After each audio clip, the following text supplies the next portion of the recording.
نحمده ونصلي على رسوله الكريم أما بعد أعوذ بالله من الشيطان الرجيم بسم الله الرحمن الرحيم قال رب اشرح لي صدري ويسر لي أمري واحلل عقدة من لساني يفقهوا قولي واجعل لي وزيرا من أهلي هارون أخي اشدد به أزري وأشركه في أمري. مصلیین اکرام، یہ 16واں پارہ سورہ طٰہٰ، سورہ نمبر 20. اس سورہ کے اندر موسیٰ علیہ السلام کا مختصر قصہ کو بیان کیا گیا ہے.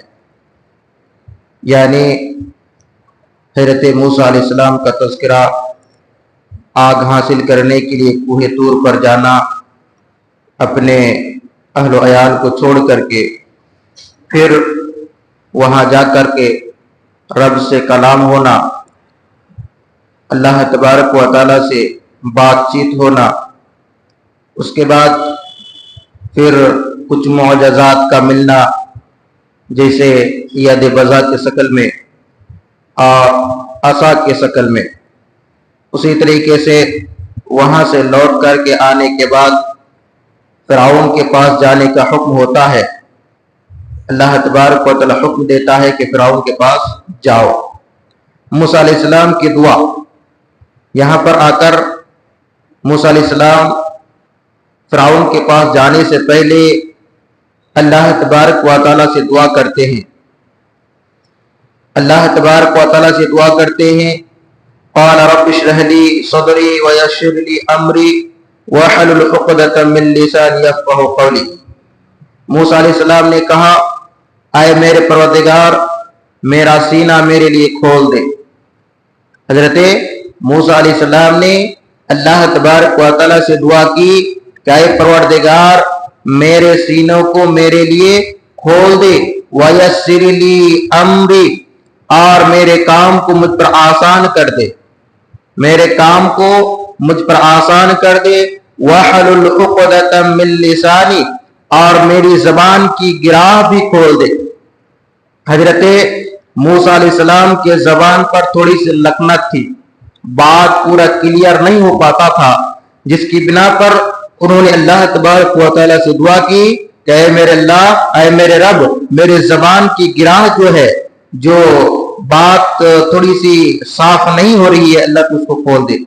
یفقہوا قولی، تاکہ لوگ میری بات اچھی طریقے سے سمجھ سکے.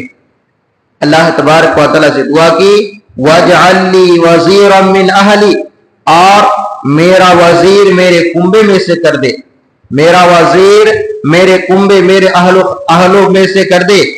ہارون اخی، یعنی میرے بھائی ہارون علیہ السلام کو، یعنی ہارون علیہ السلام کو میرے ساتھ کر دے کہ وہ بھی میرے ساتھ رہ کر کے دعوت کا کام کرے اور ہم دونوں مل کر کے ایک ساتھ کام کریں. وَاشْدُدْ بِهِ أَزْرِي، تو اس سے میری کمر کس دے، یعنی اس کے ساتھ، ہارون کے ساتھ میری کمر کو کس دے. وَأَشْرِكْهُ فِي أَمْرِي، اور اسے میرا شریک کار کر دے. اللہ تبارک و تعالیٰ سے حضرت موسیٰ علیہ السلام نے دعا کی. اس کے بعد کَيْ نُسَبِّحَكَ كَثِيرًا، تاکہ ہم دونوں کثرت سے تیری تسبیح بیان کریں. حضرت موسیٰ علیہ السلام نے دعا کیا، اللہ تبارک و تعالیٰ نے ان کی دعا کو قبول کیا. اس کے بعد فرمایا، وَنَذْرُكَ كَثِيرًا، اور کثرت سے تجھے یاد کرے، یعنی تیری تسبیح تو بیان کرے اور تجھے کثرت سے یاد کرے. اسی طریقے سے اللہ تبارک و تعالیٰ نے ان کو جو چیز حضرت موسیٰ علیہ السلام نے مانگی تھی، اللہ تبارک و تعالیٰ نے عطا کی. اور پھر وہ چلے گئے فرعون کے پاس، اور فرعون کے پاس جا کر کے توحید کی دعوت دی، انہوں نے انکار کیا. اس کے بعد پھر جو ہے جادوگروں سے بات چیت ہوئی، جادوگروں نے بھی فرعون کے بات پر رہے اور موسیٰ علیہ السلام سے مقابلہ کیا، یہاں تک کہ موسیٰ علیہ السلام جب جیت گئے تو وہ جو جادوگر تھے وہ لوگ موسیٰ علیہ السلام کے رب پر ایمان لے آئے. تو پھر فرعون نے ان کو دھمکایا، ڈرایا اور ان کو جان سے مارنے کی دھمکی دی. تو پھر ان کے جو جادوگر تھے انہوں نے کہا کہ تو جو چاہے کر لے، اب جو میرا رب ہے وہ مجھے مل گیا ہے، اب تو کچھ نہیں کر سکتا۔ اس کے بعد موسیٰ علیہ السلام کو اپنے بھائی اور قوموں کی شرجنش اور سامری کی سزا جو کچھ تھی اس کو پیش کیا گیا۔ اس کے بعد جو اس سورہ کے اندر جو بیان کیا گیا ہے وہ قیامت کا منظر کو بیان کیا گیا ہے۔ قیامت کا منظر کہ اس دن سور پھونکا جائے گا، سور میں پھونکا جائے گا۔ اللہ تبارک و تعالیٰ نے فرمایا یوم ينفخ في الصور ونحشر المجرمین یومئذ زرقا، جس دن سور پھونکا جائے گا اور گناہگاروں کو ہم اس دن دہشت کی وجہ سے نیلی پیلی آنکھوں کے ساتھ گھیر لیں گے۔ تو جس دن سور پھونکیں گے حضرت اسرافیل علیہ السلام، تو جو لوگ گنہگار ہوں گے وہ لوگ کیا ہو جائیں گے؟ بہت زیادہ دہشت میں مبتلا ہو جائیں گے اور گھبراہٹ میں مبتلا ہو جائیں گے۔ یتخافتون بینہم ان لبثتم الا عشرا، اور آپس میں چپکے چپکے کہہ رہے ہوں گے کہ ہم تو دنیا میں صرف 10 دن ہی رہے۔ ایک دوسرے سے کہیں گے کہ ہم دنیا میں صرف 10 دن ہی رہے۔ نحن عالم بما يقولون اذ يقولوا امثلهم طريقة ان لبثتم الا يوما، جو کچھ وہ کہہ رہے ہیں اس کی حقیقت سے ہم باخبر ہیں۔ ان سب سے زیادہ اچھی راہ والا کہہ رہا ہوگا کہ تم تو صرف ایک ہی دن رہے، یعنی ان لوگوں نے آپس میں کیا کہہ رہا ہوگا؟ ان لوگ گناہگار لوگ کیا کہہ رہے ہوں گے کہ ہم تو دنیا میں صرف 10 دن رہے، لیکن اللہ تعالیٰ نے کیا کہا کہ تم دنیا کے اندر ایک دن ہی رہے۔ اس کے بعد جو پھر قیامت کے دن اٹھایا جائے گا اور پھر ان کا حساب و کتاب ہوگا۔ اس کے بعد جو بات آئی وہ یہ ہے کہ نیک اعمال کرنے سے اللہ تبارک و تعالیٰ نے نیک اعمال کرنے والوں سے کہا کہ تجھے گھبرانے کی ضرورت نہیں، تجھے ڈرنے کی ضرورت نہیں۔ جیسے کہ اللہ تبارک و تعالیٰ نے فرمایا وَمَن يَعْمَلْ مِنَ الصَّالِحَاتِ وَهُوَ مُؤْمِنٌ فَلَا يَخَافُ ظُلْمًا وَلَا هَضْمًا، اور جو لوگ نیک اعمال کرے اور ایمان والا بھی ہو تو نہ اسے بے انصافی کا کھٹکا ہوگا اور نہ حق تلفی کا۔ تو جو لوگ ایمان والا ہوگا انہیں کسی طرح کی کوئی خوف نہیں ہوگی، بلکہ وہ آرام کے ساتھ رہیں گے، سکون کے ساتھ رہیں گے، انہیں کسی طرح کی کوئی ڈر اور خوف نہیں ہوگا۔ اسی طریقے سے اس کے بعد فرمایا وَكَذَلِكَ أَنزَلْنَاهُ قُرْآنًا عَرَبِيًّا وَصَرَّفْنَا فِيهِ مِنَ الْوَعِيدِ لَعَلَّهُمْ يَتَّقُونَ أَوْ يُحْدِثُ لَهُمْ ذِكْرًا، اور اسی طرح ہم نے تجھ پر عربی قرآن نازل فرمایا ہے اور طرح طرح سے اس میں ڈر کا بیان سنایا ہے تاکہ لوگ پرہیزگار بن جائیں اور ان کے دل میں سوچ سمجھ تو پیدا کرے۔ دیکھیے اللہ تبارک و تعالیٰ نے قرآن کو عربی نازل کرنے کا یہاں مقصد بیان فرمایا کہ وہاں کے لوگ عربی تھے، ان کا لینگویج، ان کا زبان عربی تھا۔ اب جب قرآن کو عربی میں نازل کیا تو وہاں کے لوگ اس چیز کو اچھی طریقے سے سمجھ سکتے، جب اچھی طریقے سے سمجھ جائیں گے تو ان کے آیات جب اس کے سامنے پڑھی جائے گی یا وہ جب ان کی آیت کو سنیں گے تو ظاہر سی بات اس کے دل کے اندر ایک طرح کا ڈر پیدا ہوگا اور پھر وہ کیا ہو جائیں گے؟ پرہیزگار بن جائیں گے اور پھر سوچ سمجھ والا بن جائے گا اور پھر وہ کیا کرے گا؟ دین کی طرف، ایمان کی طرف آئے گا۔ اسی طریقے سے اللہ تبارک و تعالیٰ نے علم کی اضافہ کا دعا کرنے کا حکم دیا ہے، جیسے کہ اللہ تبارک و تعالیٰ نے فرمایا وَقُلْ فَتَعَالَى اللَّهُ الْمَلِكُ الْحَقُّ لَا تَعْجَلْ بِالْقُرْآنِ مِنْ قَبْلِ أَنْ يُقْضَ إِلَيْكَ وَحْيُهُ وَقُلْ رَبِّ زِدْنِي عِلْمًا، پس آلیسان والا اور سچا اور حقیقی بادشاہ ہے، تو قرآن پڑھنے میں جلدی نہ کر، تو قرآن پڑھنے میں جلدی نہ کر اس سے پہلے کہ تیری طرف جو وحی کی جاتی ہے وہ پوری کی جائے، یعنی تم جلدی جلدی پڑھو گے اور پھر وہی پورا ہو جائے گا، تو نہیں، بلکہ تو کیا کر، ہلکا آرام سے پڑھ، جلدی جلدی پڑھنے کی ضرورت نہیں ہے، لیکن ہاں وَقُلْ رَبِّ زِدْنِي عِلْمًا، یہ دعا کر کہ پروردگار میرا علم بڑھا دے، اے پروردگار میرے علم میں اضافہ کر دے۔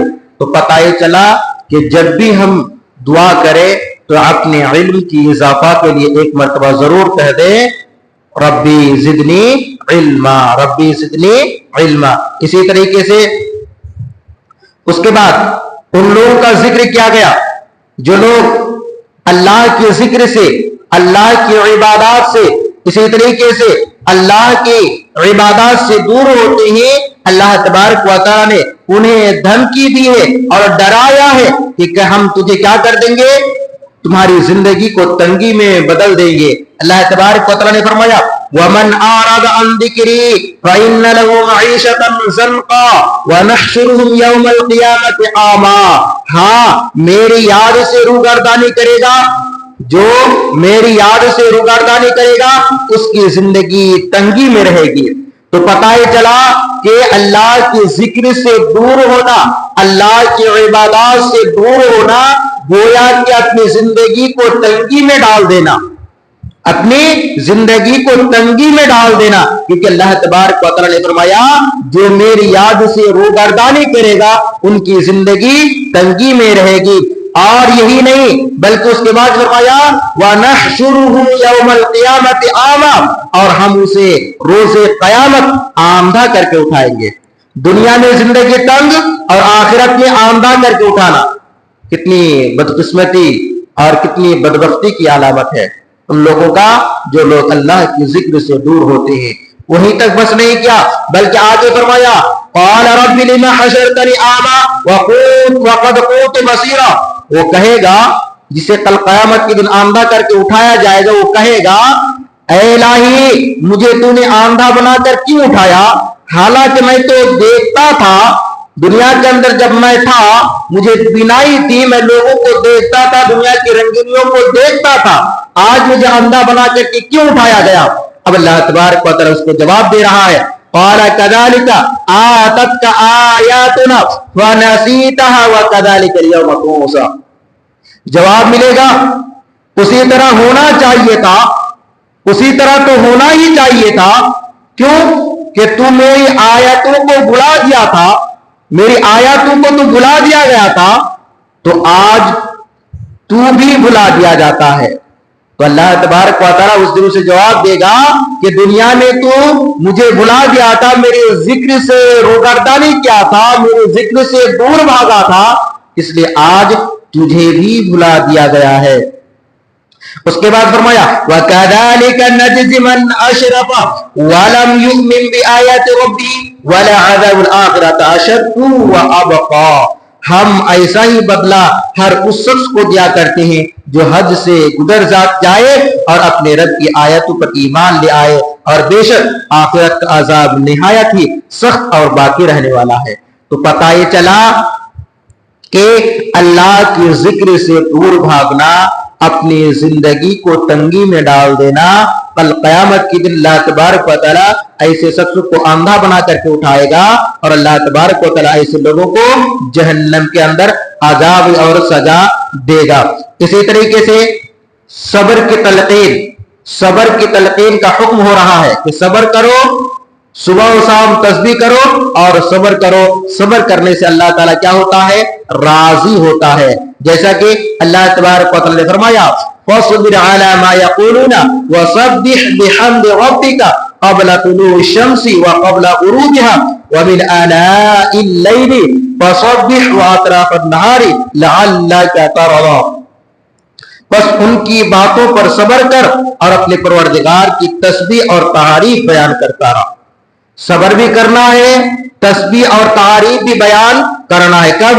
سورج نکلنے سے پہلے اور اس کے ڈوبنے سے پہلے، سورج نکلنے سے پہلے اور اس کے ڈوبنے سے پہلے، اور رات کے مختلف وقتوں میں بھی، رات کے مختلف وقتوں میں بھی، اور دین کے حصوں میں بھی تسبیح کرتا رہ۔ بہت ممکن ہے کہ تو راضی ہو جائے، بہت ممکن ہے کہ تو راضی ہو جائے۔ تو صبح فجر میں یا فجر کے بعد جو ذکر و اذکار ہے صبح و شام کی، اس کو کرنا چاہیے۔ اسی طریقے سے جب رات میں بستر پر سونے کے لیے جاتے ہیں تو کچھ دعائیں ہیں، اس کو پڑھ لینا چاہیے۔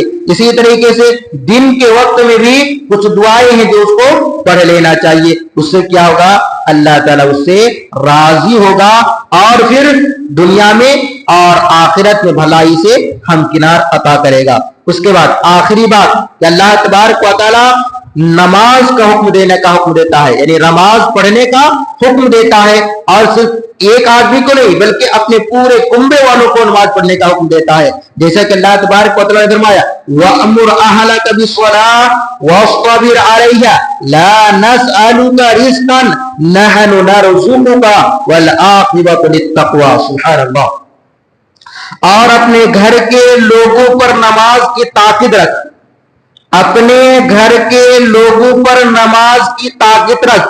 خود نماز پڑھنا یہ کامیابی کی علامت نہیں ہے، بلکہ خود کو پڑھنا ہی پڑھنا ہے، اور گھر میں بیوی بچہ بھائی بہن جو بھی ہے ان کو بھی نماز پڑھنے کی تعلیم دینا ہے، نماز پڑھنے کے لیے تاکید کرنا ہے، یہی کامیابی کی علامت ہے۔ اس کے بعد فرمایا کہ کیا ہوگا اس سے، نماز پڑھنے سے، نماز کی تاکید کرنے سے کیا ہوگا، اور خود بھی اس پر جمانا، یعنی اس کو تو بولنا ہی ہے اور خود بھی اس کو پڑھنا ہے، نماز پڑھنا ہے۔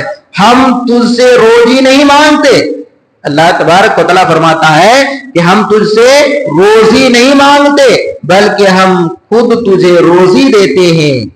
تو اللہ تبارک و تعالیٰ روزی دیتا ہے، وہ روزی نہیں مانگتا۔ کیا مانگتا ہے؟ کچھ اوقات نکال کر کے، کچھ ٹائم نکال کر کے اللہ تبارک و تعالیٰ کی عبادات، ذکر و اذکار، تسبیح و تحلیل، تحمید وغیرہ بیان کر دیا جائے، اللہ تبارک و تعالیٰ روزی دیتا ہے، اور روزی کے اندر برکت بھی عطا کرے گا۔ آخر میں بول بالا پرہیزگاری کا ہوتا ہے۔